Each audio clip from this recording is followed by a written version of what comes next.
Bonjour et bienvenue dans Parlons Immo. Est-ce que je peux perdre de l'argent en vendant mon bien immobilier?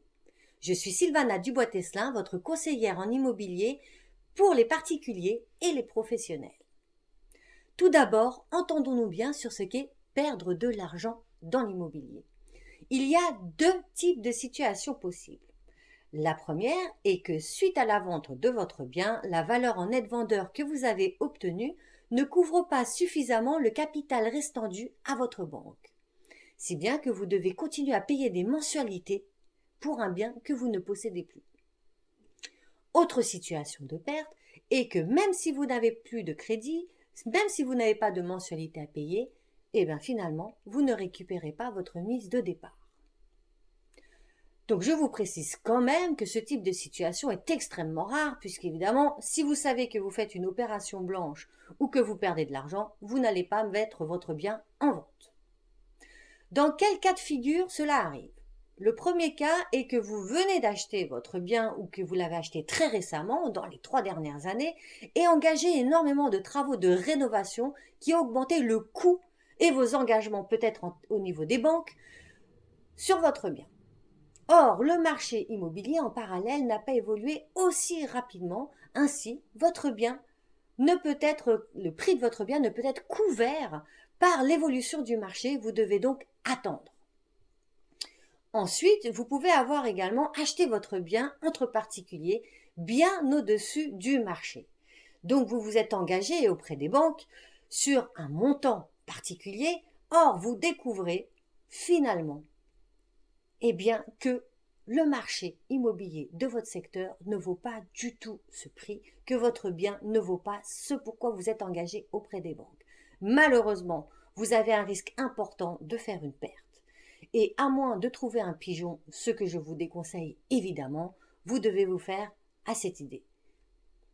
Si évidemment vous tentez de continuer à vendre ce bien au-delà du marché, vous vous engagez en termes de responsabilité et vous prenez le risque de poursuite. Je tenais à le préciser.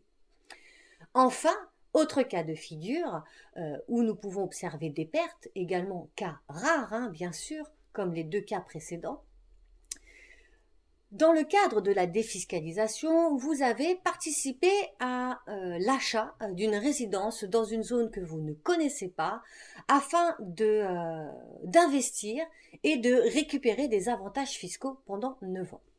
Au-delà des 9 ans, vous ne bénéficiez plus des avantages fiscaux et vous devez mettre en vente votre bien. Alors, premier problème, les autres copropriétaires de cette résidence mettent en vente en même temps que vous. Ils sont dans le même projet et le même programme que vous.